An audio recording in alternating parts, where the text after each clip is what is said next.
Kamusta po kayo? Bago po ang lahat, first things first.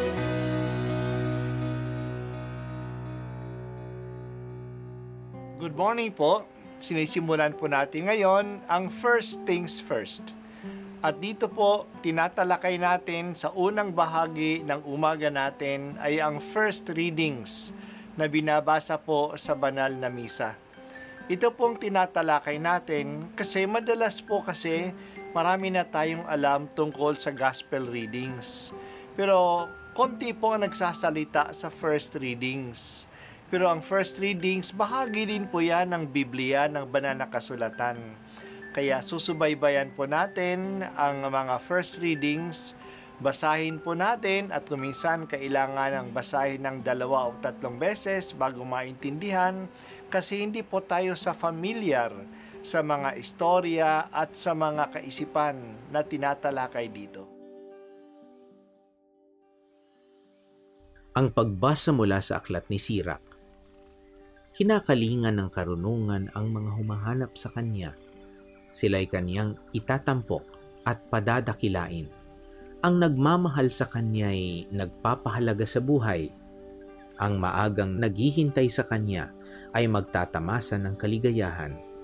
Ang nagkamit ng karunungan ay magtatamo ng karangalan. Pagpapalain siya ng Panginoon saan man siya pumunta.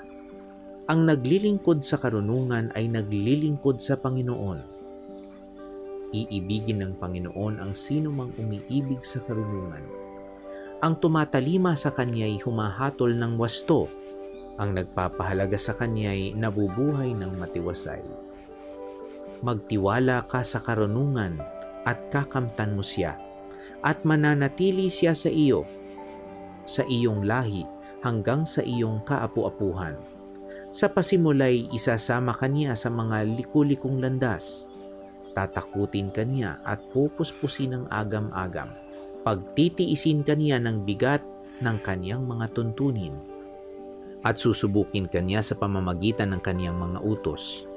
Hanggang sa ikaw ay matutong magtiwala sa kaniya. Pagkatapos niya sa iyo, ipahahayag niya sa iyo ang kaniyang mga lihim at paliligayahin kaniya. Ngunit kapag siya'y iyong tinalikuran, pababayaan ka niya at mabubulid ka sa kapahamakan. Ang salita ng Diyos. Salamat sa Diyos. Ano ba ang karunungan? Ito ay ang kabutihan at kaayusan na inilagay ng Diyos sa mundo.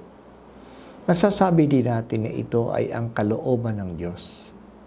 Ito ay matatagpuan natin kung ito ay hinahanap-hanap natin.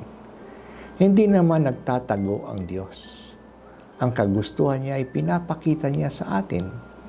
Binigyan tayo ng Diyos ng gabay upang malaman ang kalooban niya na nagdadala ng kaayusan sa ating buhay. Yan po yung ating konsyensya, ang ating budhi. Our conscience is the internal compass in each one of us to guide us to the truth and to what is good. Tayo ay magiging marunong kung sinusunod natin ang ating budhi.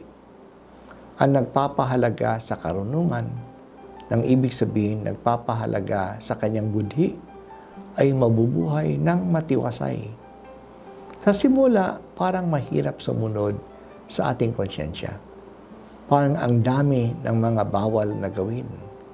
Dito sinusubok at dinadalisay tayo ng Diyos kung tayo ay tapat sa Kanya at kung handa ba tayo para sa buhay na maayos. Nagtitiwala ba tayo sa gabay at kalooban ng Diyos? Kinikilala ba natin na ang gusto ng Diyos ay mabuti sa atin? Kung mayroon tayong ganitong tiwala at sumusunod tayo sa konsyensya na ibinigay ng Diyos sa atin bilang gabay, mararanasan natin na matiwasay ang ating buhay. Hindi tayo magsisisi. Pero kung hindi tayo susunod, mapapahamak tayo. Mapapasama ang ating buhay. May maling paniniwala ngayon tungkol sa kalayaan. Akala natin na tayo ay talagang malaya kung magagawa natin ang gusto natin. Hindi naman lahat na gusto natin ay mabuti. Naging mapurol na ang ating pag-unawa dahil sa kasalanan. Hindi na natin talagang nalalaman ang tunay na kahalagahan ng lahat ng bagay. May mga bagay na akala natin na mabuti pero masama pala. Umaayaw tayo sa mga bagay na para sa atin ay mahirap.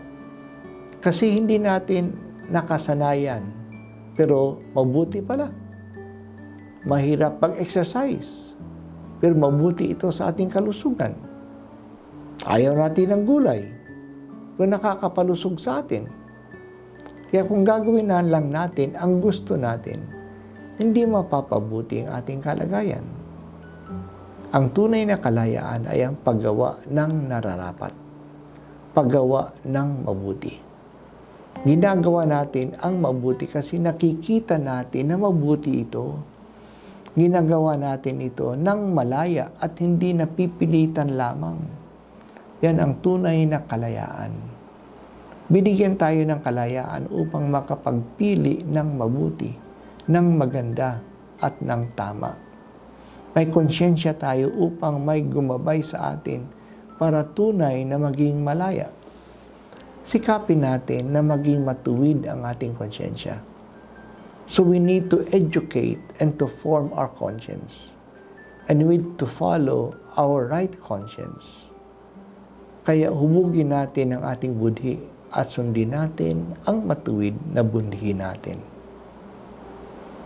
Salamat to Diyos sa karunungan na ibinigay mo sa mundo at sa aming budhi na nagdadala sa amin ng karunungan na ito. Talagang mahal mo kami. Hindi mo kami hinayaan na maligaw sa landas at mapahamak.